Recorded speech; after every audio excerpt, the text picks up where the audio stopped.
Olá, tudo bem com vocês? Espero que vocês tenham passado bem, né? E dando então continuidade, né, aos nossos estudos, tá? Vou trazer aí então agora esse contexto, né, essa parte da unidade 2, para que vocês deem andamento então. Na unidade 1, então, a gente tratou dos conceitos básicos, né? Eu trouxe algumas condições para vocês. E nessa unidade 2, nós vamos tratar então das principais teorias que vocês vão ver, né, nesse meio e também técnicas da restauração.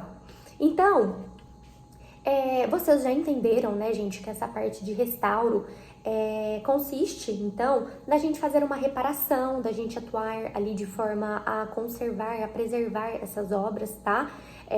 Dentro de um contexto social, cultural, econômico e também científico, tá? Então, entender que essas obras, elas têm toda essa importância histórica, artística, tá? Porque são verdadeiras obras de arte.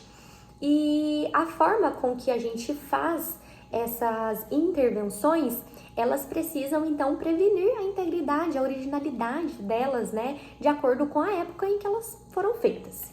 Então, dentro das teorias, vocês vão encontrar 4 nomes, tá, que constam ali no livro, tá, que está disponível para vocês nessa unidade 2.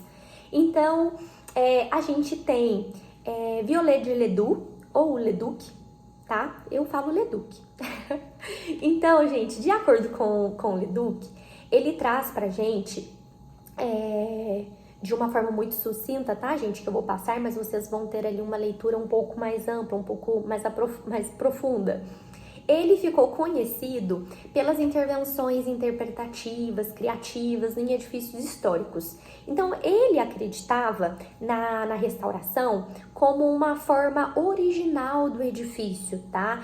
Então, ele pensava que tinha que ser recriados caso a gente tivesse ali algum elemento ausente, danificado. Então, ele falava que, mesmo que isso significasse recriar elementos que tinha que ser feito. Então, ele tinha essa abordagem, essa forma, assim, de um pensamento mais romântico, de entender como que tinha sido feito coisas ali na época em si da obra e fazer essas criações. E em alguns trabalhos dele, por exemplo, ele inclusive adicionava, né, acrescentava elementos decorativos. Ele mesmo elaborava e colocava isso na restauração. E em alguns casos ele inclusive foi muito criticado por isso, porque ele estava saindo da forma original do que foi feito, né, na época. Então ele tinha essa parte, essa interpretação, e ele acreditava que tinha que ser feito então ali uma recriação na restauração. Vindo dele, ele foi no século XIX, tá, gente? Ele trouxe essas questões, as teorias dele, né? Como eu disse na unidade anterior, ele que deu um pontapé ali inicial e trouxe pra gente conceitos e registros sobre restauração. Aí, junto com ele ali no século XIX, a gente teve John Ruskin. E ele estava na Alemanha, né? Ele estava situado em um outro contexto. E ele trazia uma ideia bem diferente. Então, assim, ele trazia um contexto muito conservador. Então, ele tinha uma oposição à restauração. Ele colocava, assim, né, que a gente tinha que manter a integridade histórica do edifício e evitar de qualquer forma uma intervenção, porque isso poderia comprometer a obra original, tá? Então, o pensamento dele era esse. Ele via, assim, os edifícios antigos como uma testemunha em si da criação, da criatividade humana daquela época, né, desses tempos antigos. Então ele acreditava que essas intervenções, que elas tinham que ser mínimas possíveis e para preservação. Então ele tinha ali um contexto de preservação, mas ele colocava que o tempo ia agir, né, nessas obras e estava tudo ok. E aí, a partir dele, então, de uma forma sucinta, hein, gente? de uma forma sucinta, a partir dele, a gente tem as teorias de Camilo Boito. Boito, ele defendia ele era um meio termo, tá? Entre as teorias do Leduc e do Husky. Ele trazia uma abordagem, assim, mais seletiva. Então, ele colocava que as intervenções, elas eram baseadas na função, na viabilidade econômica daquele edifício, tá? Então, ele propôs a ideia da restauração crítica, que envolvia ali a eliminação de adições posteriores, que a restauração de elementos essenciais para a compreensão da história do edifício. Ele tinha mais esse conceito. Assim, ele era muito preocupado com a questão da necessidade, tá, de equilibrar a preservação desse patrimônio com as demandas da sociedade moderna. Então, como que eu vou colocar isso? Ele via, assim, a restauração como uma ferramenta para revitalizar edifícios históricos e fazer, talvez, né, uma adaptação às necessidades do mundo atual, do nosso mundo, do nosso contexto agora, mas sem comprometer a integridade histórica dele. Então, nesse contexto, ali se tinha algumas adições, mas não comprometendo, não trazendo para o contexto em si do edifício histórico. E aí, ele trouxe pra gente 7 princípios para restauração.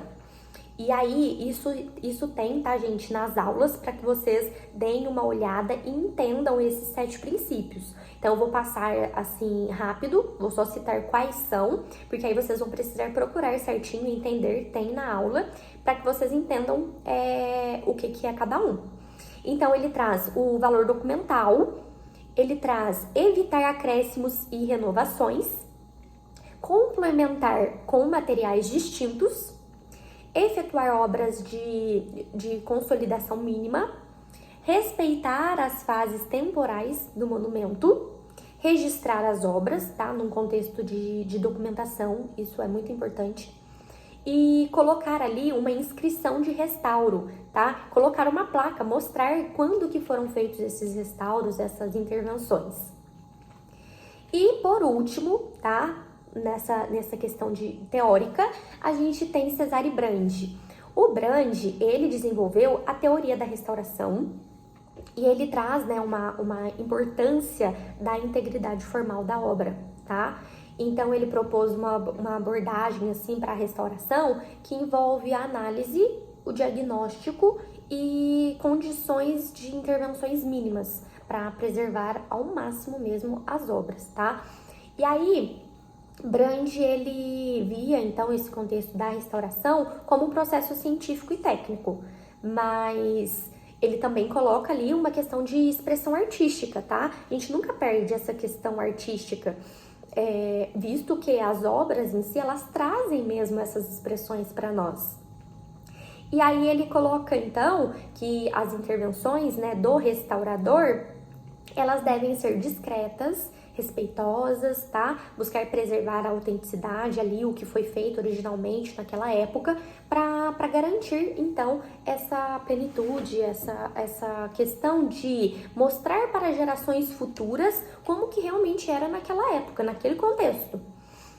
E aí, nesse contexto, então, gente, nesses 4 protagonistas aí apresentados, vocês entendem, né, gente, que existe uma diferença muito grande de abordagem que vem de cada um, a filosofia, a forma de pensar deles, cada um traz a sua teoria. E aí, dentro, então, dessas técnicas, dessas formas de pensamentos, isso continua influenciando até os dias atuais. Só que hoje em dia a gente já tem as leis que vão mostrar pra gente o que deve ser feito, tá? E a gente já tem ali toda uma parte de legalização. No Brasil é um pouco atrasado isso, tá? E a gente tem uma grande dificuldade aí dos profissionais em seguir essas leis também. E a gente tem um grande número de bens, de patrimônios que não estão ainda legalizados. o que também, né, um grande problema. E aí, gente, a gente entra num contexto que a gente tem três formas, tá? Eu já até falei na unidade anterior, né, dessa questão de conservar. Mas aí eu preciso que vocês tenham uma distinção sobre conservação, preservação e a restauração. Então, a conservação, ela traz a conservação de um patrimônio como uma abordagem mínima possível, só mesmo para proteção daquele bem ao longo do tempo. Então, seriam manutenções, tá? Manutenções pontuais, de limpeza, uma peça ou outra, de elementos, tá? Uma coisa assim, bem mínima mesmo. E a partir disso, não deu para fazer uma conservação, se entra então na parte da preservação. Aí a preservação, ela já seria ali uma manutenção um pouco mais profunda. Ela já ela mantém, tá, os princípios de integridade histórica do patrimônio, tudo. Ela tenta manter ali essa questão de manter a obra como um testemunho, né, das gerações passadas para levar isso para o futuro. Mas aí na parte da preservação, a gente já tem a questão do tombamento. E aí o tombamento de um imóvel, ele é um ato legal. Já é uma questão que a gente entra, que já é realizada, por exemplo, pelo poder público, tá? Então a gente já tem órgãos ali competentes, específicos, para que cuide da preservação do patrimônio cultural, tá? Com esse objetivo de proteção da identidade, da importância histórica, cultural, arquitetônica e até ambiental também. E aí esse processo ele vai consistir então em fazer um registro, tá, desses bens para a proteção deles. E aí isso, gente, varia de região para região, a questão de impedimentos, de como que pode ser feito, isso é de região para região. Cada região tem uma parte em si que mostra isso. Então, quando o imóvel ele é tombado, ele passa a ter um status legal, tá? Ele passa a ter ali uma série de restrições e obrigações que são impostas por esses órgãos para que seja feita essa preservação, né? Para que se dê andamento nesse contexto. Então, essas restrições num contexto geral pode incluir muitas coisas, tá? Proibição de demolição, exigências específicas para restauração, de manutenção. Tem os limites, tá?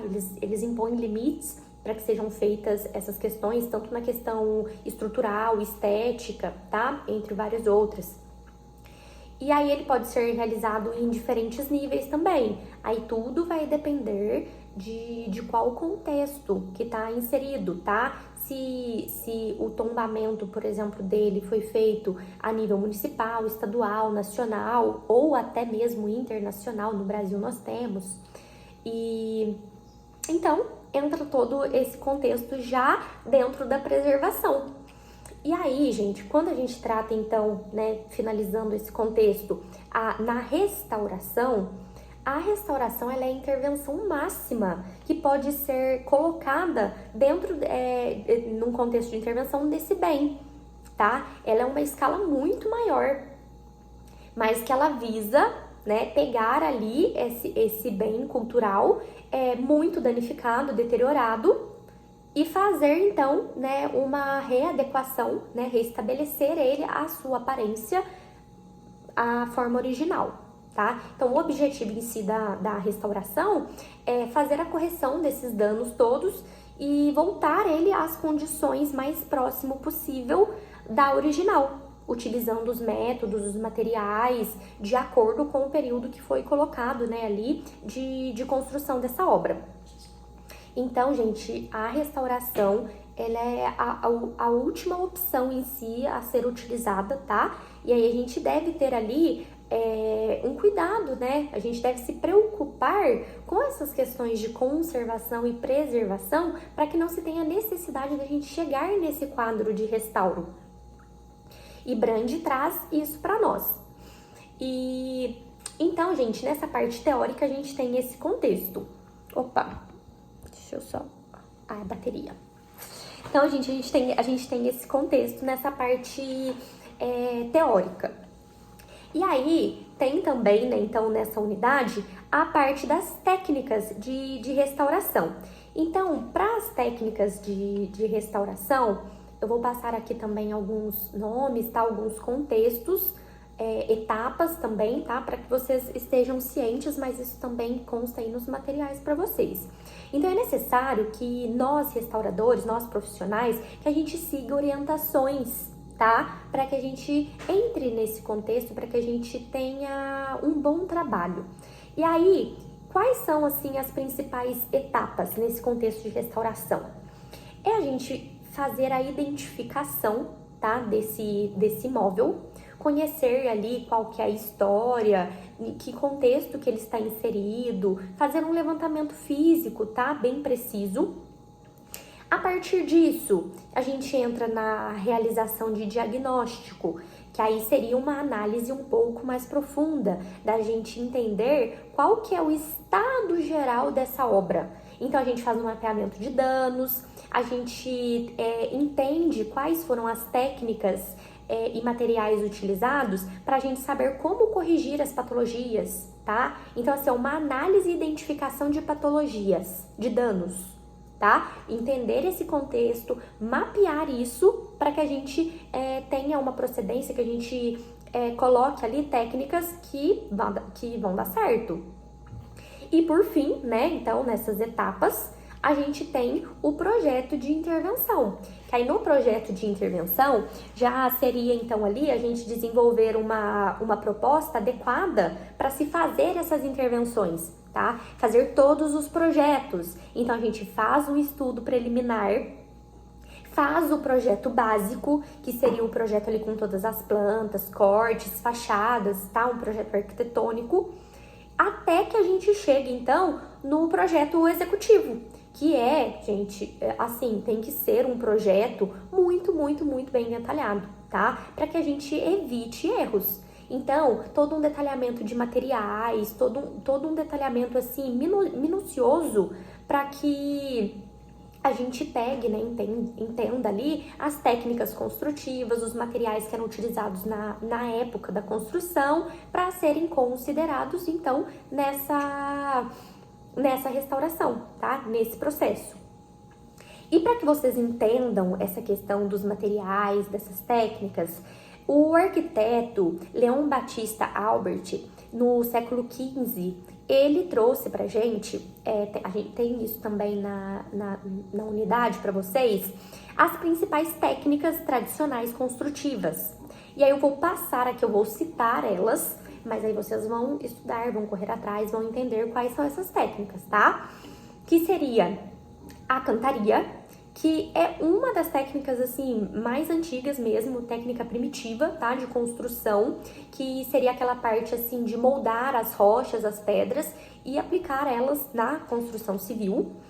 O estuque, tá? Que seria as construções, aquela questão da pasta, que é a base de cal, água e areia, mas em algumas regiões, tá? Em determinados locais, a gente vê também sendo agregado a essa pasta a argila, o pó de mármore, tijolo, tá? De barro. Então, depende da região, essa questão do estuque. A alvenaria, né? Uma das técnicas mais utilizadas, né, para nós aqui até hoje. Então, que isso foi trazido para nós, pelo menos aqui para o Brasil, pelos portugueses. E aí ele traz lá todo um contexto, contando, né, como que era, tudo mais. Fundição, que seria a parte, então, de metal, tá? Que a gente pega ali o metal, coloca ele na forma líquida e traz, né, faz ali o que se necessita para construção civil. Então, desde uma pecinha até uma estrutura, né, maior. Então, também uma técnica muito utilizada já desde a antiguidade. É uma técnica bem antiga. Marcenaria e carpintaria, que seria essa questão da aplicação da madeira também no sistema construtivo.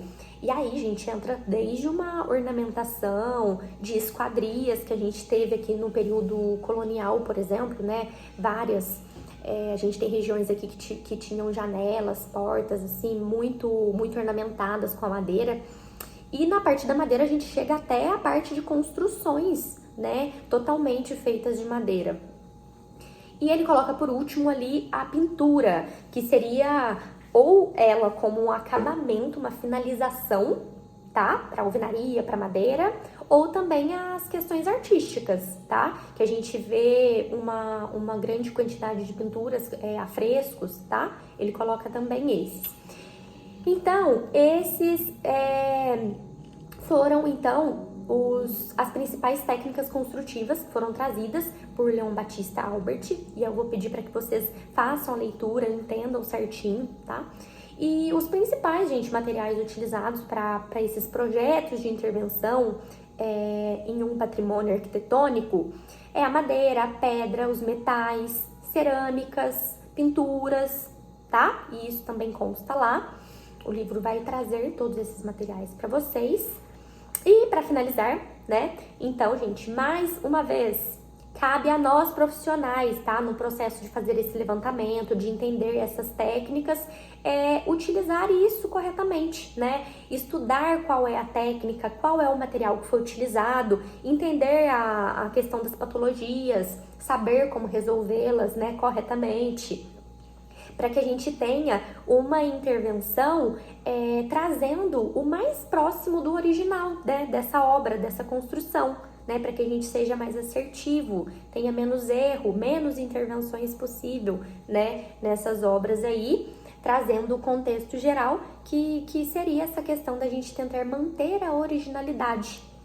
E, gente, seguir as leis, né, as normas, esses decretos todos que a gente tem dentro desse contexto, que a gente vê que muitos profissionais não utilizam e não seguem, tá? Então, esse também é um ponto muito importante. Então, para a unidade 2, seria esse contexto, esse material, né, esses temas que eu teria para trazer para vocês. Eu peço que vocês façam um bom estudo. Se tiverem qualquer dúvida, eu estarei à disposição, viu? Muito obrigada!